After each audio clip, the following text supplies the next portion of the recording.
Namaskaram. Thousand names and thousand stories. 429th name PRAMAANAAYA NAMAH. A disciple once posed a question to my revered Acharya Shirupuliyur Sri U.V. Thiruvari Annan Swamigal, who had graciously performed Pancha Samskara for me, said Dr. U.V. Venkatesh. The disciple asked, Swami, we go to the temple every day and offer namaskarams, that is prostration, to the Lord. We also circumambulate the sanctum. It seems as though all these are giving us some kind of benefit even from a scientific perspective. But if those scientific benefits were stated directly, we might not accept them.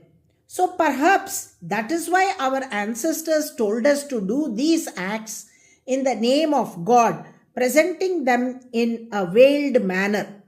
Therefore, Swami, what are the scientific or physiological benefits of performing namaskaram and circumambulating the temple?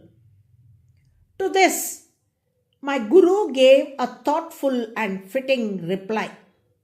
My child, it seems you are willing to accept matters related to God only when they are backed by scientific reasoning. If that is the case, then what need is there to explain something scientific by associating it with God at all? Had our ancestors believed that benefits related to science, physical health, or worldly living needed to be conveyed purely in those terms, they could have easily stated them directly without linking them to the divine. Going to the temple, circumambulating the sanctum, and prostrating before the deity are all acts performed with the sole intention of pleasing the Almighty. This intention to please the Lord without expectation is what truly defines Karma Yoga. If one performs such actions with a desire for personal gain or benefit, they no longer fall under the purview of Karma Yoga.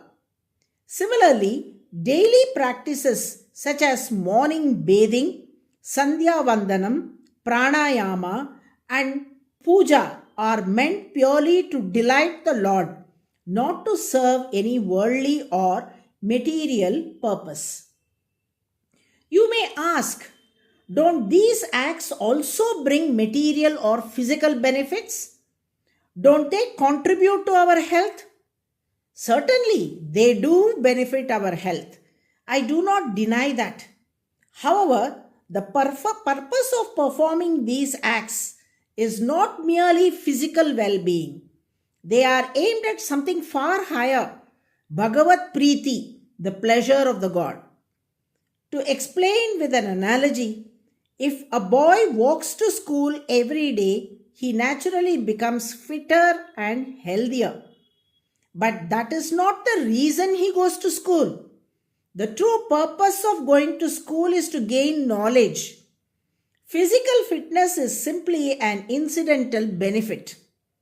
In the same way, while temple worship, Sandhya Vandanam, Pranayama, and other spiritual practices may indeed offer worldly or health related benefits, their true goal is higher, to please the Lord. The other benefits are secondary, like blessings that come unasked. The disciple asked, Swami, if we say that acts related to God should not rely on scientific justification, how will the younger generation be inspired to follow them? To this, the Guru replied, everything that we are meant to follow and practice daily has been clearly prescribed in our Vedas, scriptures revealed to us by the Lord Himself. These are not mere suggestions, they are divine ordinances. If the Lord has laid down these rules, why should we seek validation from science? Following the commands of our scriptures and the practices handed down by our ancestors is a reflection of faith, perseverance, and devotion. If one says, I will follow the Vedas only if there is a scientific evidence, it simply shows a lack of complete faith and trust in the Lord. The Mahabharata affirms this with this verse, which means people in the world are to follow the noble conduct and discipline laid down by tradition and scriptures. In essence, our culture places value on abiding by divine instruction, not because of scientific endorsement, but because it is the will of the divine followed with Shraddha, faith, and Bhakti, devotion. At the end of Kali Yuga, Kalki Bhagavan will incarnate to restore Dharma and usher in a new era, the Kruta or the Satya Yuga. A natural question arises. How will the people of that age distinguish between Dharma and Adharma? To this, Mahabharata offers a profound answer. Whatever Kalki Bhagavan declares as Dharma will be accepted as Dharma by the people, and whatever he condemns as Adharma, they will reject. In this way, the Lord himself will become the living standard of righteousness, and people will uphold Dharma in the Krita Yuga or Satya Yuga by following his word with unwavering faith. Thus, Kalki Bhagavan becomes the living standard of Dharma, the ultimate authority on Dharma. For this reason, he is called Pramanam, the 429th name in the Vishnu Sahasranama. The word Pramanam means proof, evidence, or means of valid knowledge.